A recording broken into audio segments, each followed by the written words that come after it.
السلام عليكم أخواني وأخواتي. اليوم مقطعنا بإذن الله تعالى راح أتكلم عن عالم العطور، حالة مثل عالم السيارات، عالم الملابس، عالم أمور كثيرة. في ناس تحب براندات معينة، عطور معينة، روائح معينة. فأنا راح اليوم أتكلم عن براندات أو عطور معينة حاولت إني أتقبلها، حاولت إني أشمها أكثر من مرة، ما حبيتها وما استصغيتها بالرغم إنها هي مشهورة كثير عالميا، مبيعاتها عالميا. في ناس كثيرة تحبها، أو فئة كبيرة من الناس تحب هالروائح أو هالعطور أو هالثبات. فخلينا على بركة الله أخبركم شو أكثر البراندات اللي بأمانة ما قدرت استصيغها أو ما حبيتها أو ما عجبتني، إن كانت في الرائحة أو الثبات أو فوحان أو بالسعر. وأول براند راح يكون اللي هو براند ديزاينر، براند بربري، وأشهرها بربري هيرو. بأمانة عطورهم كلها ما حبيتها أصلا، البراند بشكل عام ما أحبه، لا في ملابسه لا في الإكسسوارات اللي يعملها ولا في عطوره. وأصلا في فترة من الفترات إنه راح كان شبه مفلس هالبراند. فهو حند بالنسبة لي أنا أشوفه في العطور نفس الشيء، مفلس، ما عنده أي عطور ثابتة أو رائحة جميلة بهالبراند. البراند الثاني له محبين كثيرين، في ناس كثيرة تتكلم عنه إن كان في الشرق الأوسط أو كان عالميا، اللي هو براند فالنتينا، وأشهرها بورن روما انتنس. هذا حاولت أشمه سنوات طويلة، جربته كثير بس للأسف ما عجبني، ما تقبلت رائحته، حسيت رائحته عادية، ثباته عادي، ما حسيت إنه يخليني أي سبب إنه أشتري من هالبراند. ثالث براند راح يكون معانا اللي هو براند أكوا دي بارما. هالبراند جربت كل عطوره تقريبا أكثر من مرة، مرتين ثلاثة وعشر مرات. رائحته يعني صيفية، العطور الصيفية بينهم عادية، ثباتها جدا جدا عادي، فواحنا عادي، أسعارها مقبولة نوعا ما، بس ما حسيت أني أنا ممكن أشتري من عندهم أي عطور، اللي هو أكوا دي بارما.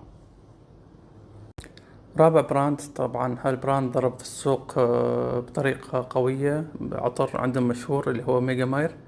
جربته كثير ما استصغيت الرائحة.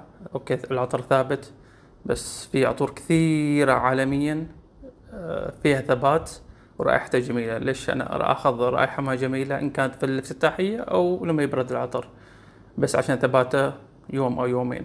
لا، في عطور كثيرة بديلة أجمل من أن أخذ ميجامير أو تيروني حتى، أو بولجا ماسك نفس الشيء. هالبراند ما عجبني عطورهم كلها. والبراند الرابع اللي هو فرانسيسكا بيانكي. هالعطور بالذات حسيتها غريبة نوعا ما، بس ما شدتني اني انا امتلكها او انها تكون في مجموعتي العطرية. اشهرها اللي هو 6 اوف ذا سي وتايجر تايجر. عندك نفس الشيء 6 اوف ذا سي نيرولي اخر واحد الاصدار، وفي نفس الشيء اخر واحد نزل ميثيس تقريبا اسمه، بحري كذا. كل عطورة بصراحة ما شدتني اني انا اخذها او امتلكها.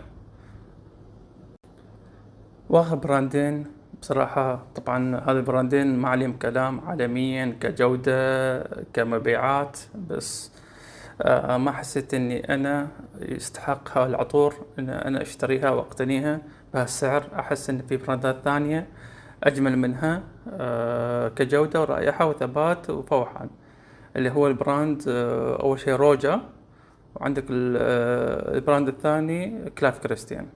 بالرغم مثل ما خبرتكم يمكن أمتلكها مستقبلا إذا نزل عطور ثانية حبيتها أو عجبتني، ما عندي أي إشكالية في هالبراندين. بس حسيت إن روجا كثبات كعطر إن أقدر أخذ عطر ثاني أو براند ثاني بهالسعر، ويعطيك على نفس الرائحة، يعطيك نفس الثبات ونفس الجودة، ويمكن أحسن من الجودة اللي تقدمها جودة روجا، برغم أن جودة الزيوت اللي في روجا عالمية قوية ما عليها أي كلام. نفس الكلام ينطبق على كلاف كريستيان. هالعطور ما اقتنعت فيها، اللي هو بلاند أمبر أو الإكس أو عندك الموسكات، كلها ما اقتنعت فيها اقتناع على السعر وعلى الحجم والرائحة والثبات اللي يعطوك. انتوا خبرونا وش العطور اللي ما حبيتوها او البراندات بشكل عام اللي ما حبيتوها. مثل ما خبرتكم هذا ذوقي الشخصي، ما له علاقة في كانت مبيعاته او اشتهاره عالميا، بس فقط ذوقي الشخصي في الموضوع. مثل ما خبرتكم هذا كان في عالم السيارات او في عالم اي، هذا لازم يكون في اسود وابيض. فانا هذه العطور اللي احبها، وهالبراندات اللي ذكرتها ما عجبتني الأسباب اللي ذكرتها في المقطع. تمام، وشكرا جزيلا لكم.